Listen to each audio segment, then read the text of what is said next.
हिंदुस्तान में खाने काबा के करीब बैठकर सिर्फ 8.5 घंटे में लिखा।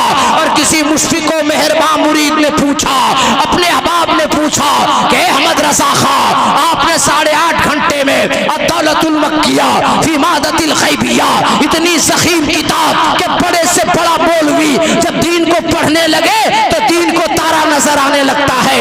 आपके पास न कुरान शरीफ है, न तर्जुमा कुरान है, न बुखारी शरीफ है, न मुस्लिम शरीफ है, न जामे कबीर है, न जामे सगीर है, न तख्तावी है, न कासी खान है, न सिहाह सित्ता के कोई हदीसों पाक की कुतुब है। ए अहमद रजा खान, ये हदीसों से मजबूत, कुरान की आयतों से मजबूत दलीलें देकर 8.5 घंटे में अद-दौलतुल मक्किया कैसे लिखा?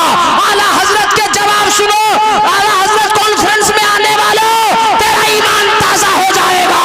बरेली के रजा फरमाते हैं, मैं कुछ नहीं जानता हूँ। जब मैं कलम चला रहा था तो मेरे दाएं जानिब रसूल आजम बैठे थे, मेरे बाएं जानिब गौसे आजम बैठे थे, जो मुस्तफा फरमा रहे थे, जो गौसे आजम फरमा रहे थे।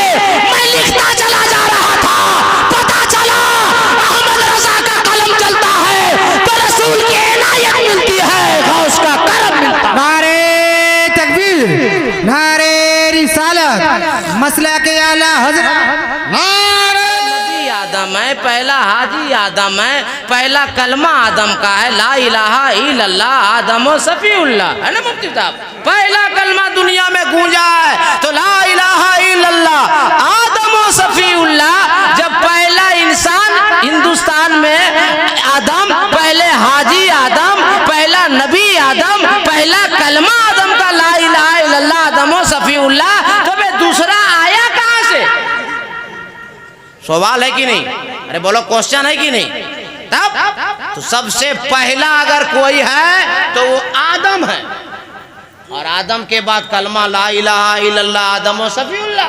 तो पहले मुसलमान ना यार भाई, ये कौन ये लोग इतिहास तारीख पढ़ लिया, हम लोग को बैकवर्ड कर दे रहा, हाँ हम लोग को पीछे कर दे रहा। बोला ये लोग आया है हिंदुस्तान में बाद में आया, हम लोग दुनिया में बाद में थोड़ा, हिंदुस्तान में बाद में आया भाई, दुनिया में बाद में नहीं आया है, दुनिया में पहले मुसलमान ही आया है भाई। आदम आए और पहले नबी है, पहला मुसलमान है, तो दुनिया में पहला मुसलमान आया कि नहीं आया?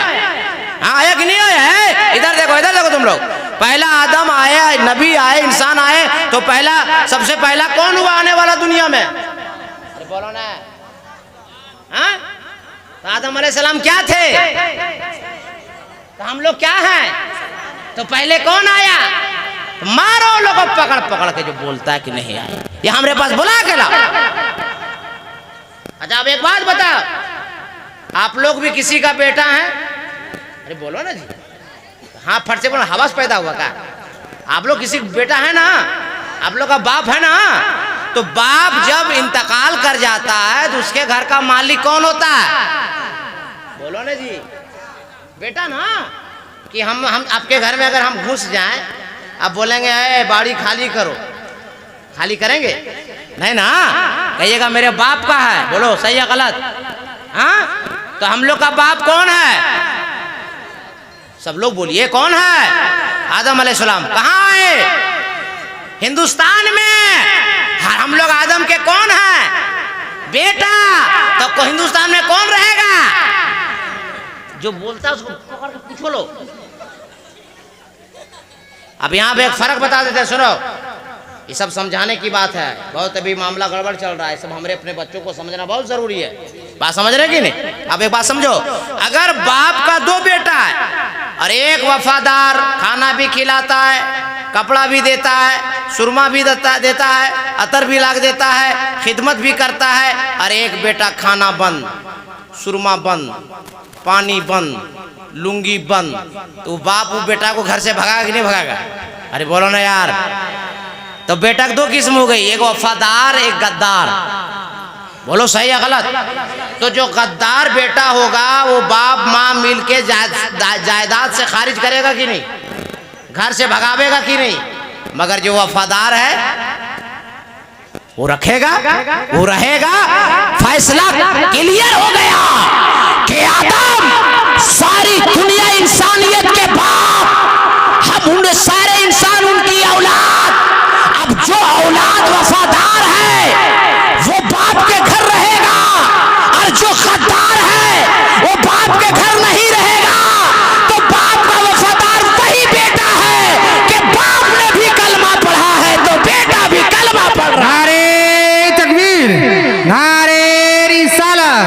मसला के आला हजरत।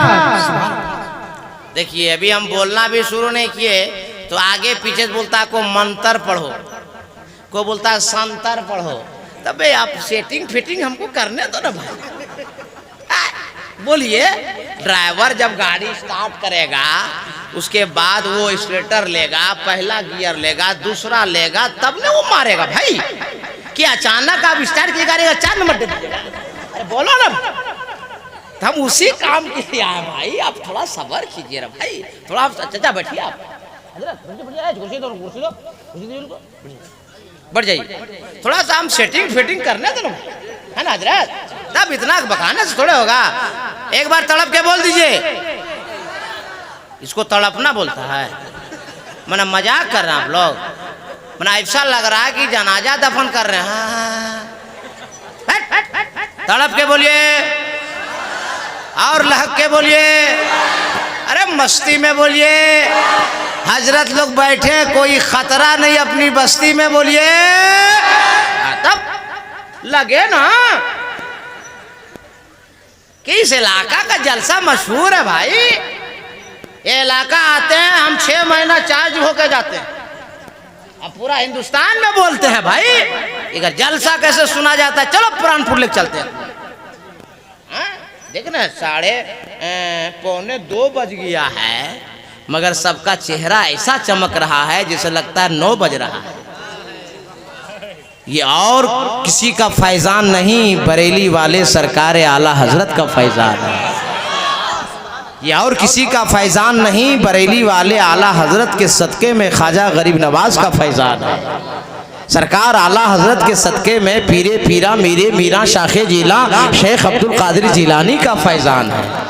अरे हम लोग तो वो सुन्नी मुसलमान हैं कि सब पाक हमरे पास ना, गौस पाक सुन्नियों के पास, खाजा पाक सुन्नियों के पास, वारिस पाक सुन्नियों के पास, आला हजरत पाक सुन्नियों के पास, मगर फिर भी सुन्नी नौजवान 24 घंटा रहता है नापाक। बोलिए है कि नहीं? अभी मैं तुम्हारा का इलाका घूस रहे थे, क्या बोलते तुम लोग ढूक रहे थे ना। अभी कई जगह हमारा फोन आया, हम बंगाल जा रहे हैं, हमारा मूड मत खराब करो। हाँ बंगाल एरिया पड़ता है आप लोग का भाई। अरे झारखंड है मगर आप लोग का कल्चर बंगाल ना है ना हजरत। तो आप लोग सब नापा कई लड़का का भी हम देखें खड़े खड़े, नहीं समझे, अपना काम कर रहा हो। हाँ रे भाई, हम फैजी साहब को भी दिखाए, ये मसरूफ थे, हमने उससे ज्यादा अच्छा इधर देखिए। गलत बात है कि नहीं? मुफ्ती साहब बैठे, हमारी जमात के बहुत जिम्मेदार आलिम हजरत लोग बैठे, सबका नाम मैं नहीं जानता। इस बात याद रखो, कभी भी अपना जिस्म नापाक ना रखो। जिस कौम के पास पाक ही पाक, अल्लाह पाक, कुरान पाक, नबी पाक, अली पाक, हुसैन पाक, गौस पाक, ख्वाजा पाक, सब ही पाक पाक, उसका मानने वाला रहे ना पाक। बोलो ये गलत है कि नहीं? तो आज के बाद आप लोग नापाक रहेंगे जी? आज के बाद नापाक आप लोग रहेंगे नहीं, पाक साफ रहेंगे। क्या रहेंगे? अच्छा आप लोग नमाज पढ़ते हैं?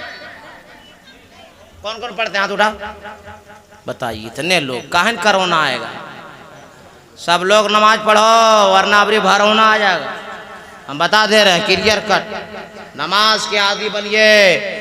जो मुल्क के हमारे हालात हो गए और दुनिया के हालात ना, कि इस वक्त हमको और आपको बचाने वाला कोई दुनियादार नहीं, सिर्फ परवरदिगार है, मदीने का ताजदार है। इसलिए नमाज पढ़िए। अरे मेरी माँ बहनों, तुम लोग भी लफा शूटिंग बंद करो, नमाज पढ़ो नमाज। और जब निकाह के लिए रिश्ता जाए तो अपने माँ बाप से कह दो कि उस लड़के से शादी करेंगे जो लड़का नमाज पढ़ेगा, उस लड़की से, उस लड़का से शादी करेंगे जो लड़का दाढ़ी रखेगा। हाँ तुम लोग ये सब शर्त लगा। तुम लोग का भी माँ बाप एकदम दिमाग है कि नहीं है? जो सो लड़का को दीवान पलंग दे दे रहा है, फ्रिज दे दे रहा है, सोफा सेटिंग दे दे रहा है, हीरो होंडा दे दे रहा है, बंद करो वाला। सोफा सेटिंग तब, फ्रिज तब, कूलर तब, हीरो होंडा तब, लड़का नमाजी होगा तब। तुम लोग रखो। हाँ तो तुम्हारी बारी है तो दाढ़ी रखा, अब क्या करा, दाढ़ा रखेगा।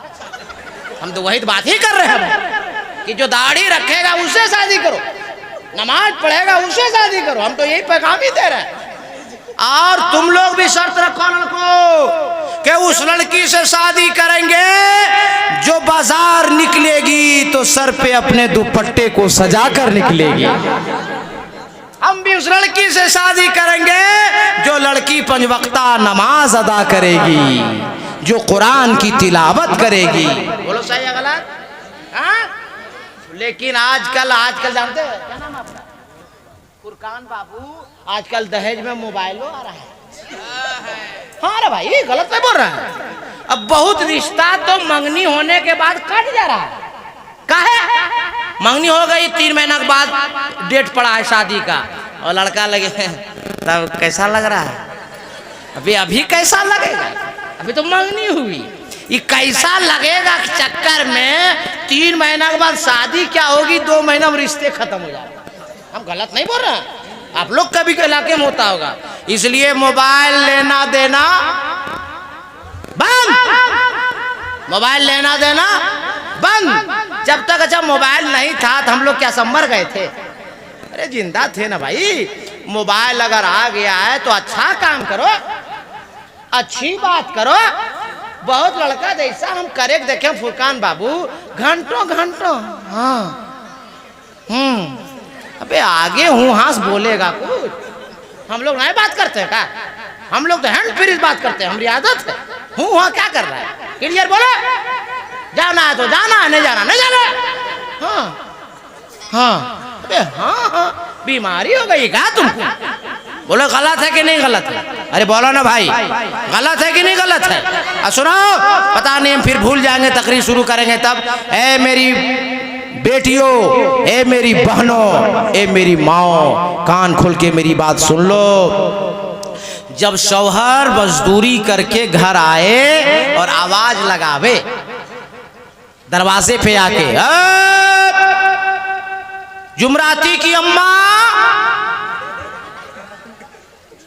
अब जुमराती का अम्मा आवाज नहीं दे रही, शौहर आया दिन भर पसीना बहा के। बोलो गुस्सा लगेगा नहीं लगेगा? फिर आवाज लगाया बेटारा, ए जुमराती अम्मा। अंदर से आवाज देगी, क्या हुआ जी? बस चिल्ला रहे आप? बोलो पानी पिला दो। पी लीजिए, अभी सीरियल चल रहा है। अरे मेरी माँ बहनों बेटियों, तुमसे निकाह किया जाता है सीरियल दिखाने के लिए? शरीफ लड़का बेचारा पानी पी लिया, भूख लगी हुई, आधा घंटा के बाद फिर चिल्लाया, ए जुमराती का अम्मा खाना खिला दो। चुप रहिए, अभी सीरियल नंबर 2। अब बज गया 9:30 हजरत। हाँ फिर बेचारा सबर किया, मर्द होता क्या करे भाई, कितना मारपीट करेगा भाई। हम लोग तो ज्यादा मारते नहीं है। फिर आधा घंटे के बाद आवाज लगाया, ए जुमराती गम्मा खाना खिला दे। बढ़िया अभी सीरियल नंबर 3। तब तक आदमी का दिमाग हो गया फ्री। ना होगा? बोलो होगा कि नहीं होगा? उठाया, नहीं समझा? अरे समझ जाओ। उठाया और नीचे से ऊपर तक A to Z धुलाई कर दिया। मामला बढ़ गया। हे मेरी माँ बहनों बेटियों, अगर मार से बचना चाहती हो, धुलाई से बचना चाहती हो, तो मौलाना कादरी का एक जुमला याद रखो। जब निकाह के बाद तेरा शौहर घर आए, आवाज लगाए, तो अपने हाथों में गिलास लो, पानी लेकर दरवाजे के करीब पहुंचो और मोहब्बत से अपने शौहर को सलाम करो। और जब शौहर को सलाम करोगी ना, तो दिन भर की थकान खत्म हो जाएगी। जिसकी शादी हुई उसको पूछिए प्रैक्टिकल तौर पर, आपकी शादी हुई? हाँ तो पूछिए इनसे। जब बीवी मुस्कुरा के सलाम करती है ना, तो दिमाग फ्रेश हो जाता है। नहीं होता कि नहीं होता? बताइए आप लोग, जिसको शादी हुई बताओ। और यही अगर घर जाइए और बीवी उधर चल जाए, बोलिए मूड खराब लगेगा कि नहीं लगेगा? अरे बोलो ना यार। तो इसलिए अगर मार से बचना है मेरी माँ बहनों बेटियों, तो हाथ में गिलास लो, पानी लो, शौहर को मुस्कुरा के सलाम करो, वजू के लिए पानी दो, और वजू जब कर ले तो मुसल्ला बिछाओ, नमाज पढ़ ले तो दस्तरखान बिछाओ, खाना खिलाओ और साथ में खाना खाओ।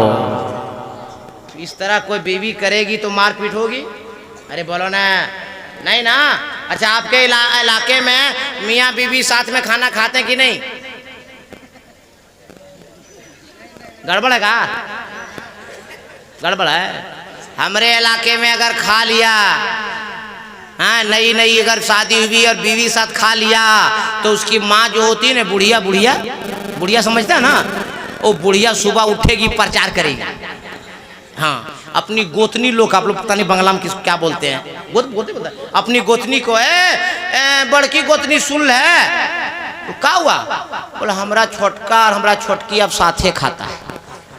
अरे हम धनबाद में मदरसा चलाते हैं, हमारे पास एक आदमी आया, बोला हजरत ताबीज दीजिए, मेरा लड़का औरत को लेके चला गया। हाँ भाई, तो हम बोले फिर उसको बैठाएं, पानी पिलाएं, चाय पिलाएं। हम बोले किसकी औरत को लेके गया? तो बोला कि अपनी औरत को। हम बोले बे तुम्हारा बेटा ठीक है, यहाँ तो दूसरी का औरत को लेके चला जा रहा है। तुम्हारा बेटा इतना अच्छा है कि अपनी औरत को लेकर गया। बोलिए हम गलत बोल रहे हैं तो? अरे बोलो गलत बोल रहे हैं। हमने ताबीज देने की जरूरत नहीं है, तेरा बेटा इतना अच्छा है कि अगर दिल्ली में है, बॉम्बे में है, तो अपनी औरत को साथ लेकर गया है। ये गलत नहीं किया। कान खोल के सुन लो, ये हमारे समाज में बुराई फैली हुई है। और मुफ्ती साहब जिम्मेदार उलमा बैठे, पूछो नबी के एक मुर्दा सुन्नत को जिंदा करने से 1000 शहीदों का सवाब अता किया जाता है। मेरे साथ मियां बीवी के साथ खाने के रवाज ये दुनियादार का रवाज नहीं है, मदीने वाले अहमद मुख्तार की सुन्नत है, मौला अली की सुन्नत है। मायशा सिद्दीक़ा रज़ी अल्लाह ताला अन्हा और मेरे मुस्तफ़ा जब साथ में खाना खाते थे, मायशा जहां से पानी पीती थी वहीं से मुस्तफ़ा पीते थे। जिन हड्डियों को चूसा करती थी मायशा, उसी हड्डियों को मेरे मुस्तफ़ा चूसा कर।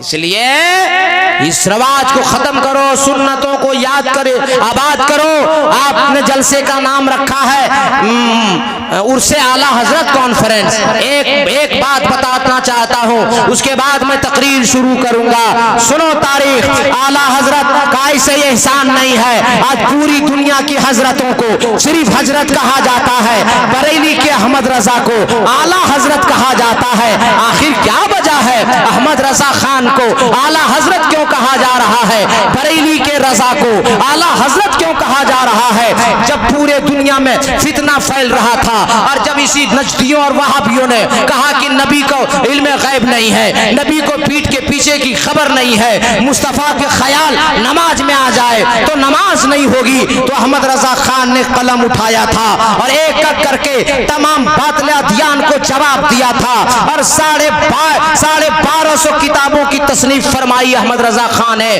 और जब दूसरे सफरे हज में गए हैं तो मक्के शरीफ में आला हजरत को लाइब्रेरी में ले जाया जाता है, तारुफ कराया जाता है और उस लाइब्रेरी में मक्के शरीफ में हनफी लोग भी है, मसलकी लोग भी है, मालकी लोग भी हैं, चारों इमाम के मसलक के मानने वाले उलमा मौजूद हैं और सारे उलमा एक सभा होकर अर्ज करते हैं, आप बरेली के अहमद रजा हैं, आप हिंदुस्तान के अहमद रजा हैं, आप नकी अली खान का बेटा है। आला हजरत फरमाते हैं हाँ हाँ, मुझ नाचीज को अहमद रजा खान कहा जाता है, मेरे ही बाप का नाम नकी अली खान है, मैं हिंदुस्तान बरेली शहर जसूनी मोहल्ला से आया हूँ। ए अहमद रजा खान, बड़ा नाम आपका हम लोगों ने सुना है। लोग एतराज करते हैं इल्मे गैब मुस्तफा पे, आप कुछ रिसाला तहरीर फरमा दीजिए, आप कुछ लिख दीजिए। आला हजरत फरमाते हैं उलमाए अरब बैठे हैं, मुफ्तियाने हरम बैठे हैं, आला हजरत फरमाते हैं किस ज़बान में लिखो, अरबी में लिख दो, फारसी में लिख दो, उर्दू में लिख दो, अंग्रेजी में लिख दो, तिबरानी में लिख दो, इब्रानी में लिख दो, किस ज़बान में लिख दो। तो लोगों ने अरीजा पेश किया, ए अहमद रजा खान, ये मुल्क अरब है, ये अरब, ये मक्का मदीना, ये मक्का कलेमा शरीफ है अरबी जबान में लिख दिया जाता तो बड़ा करम होता।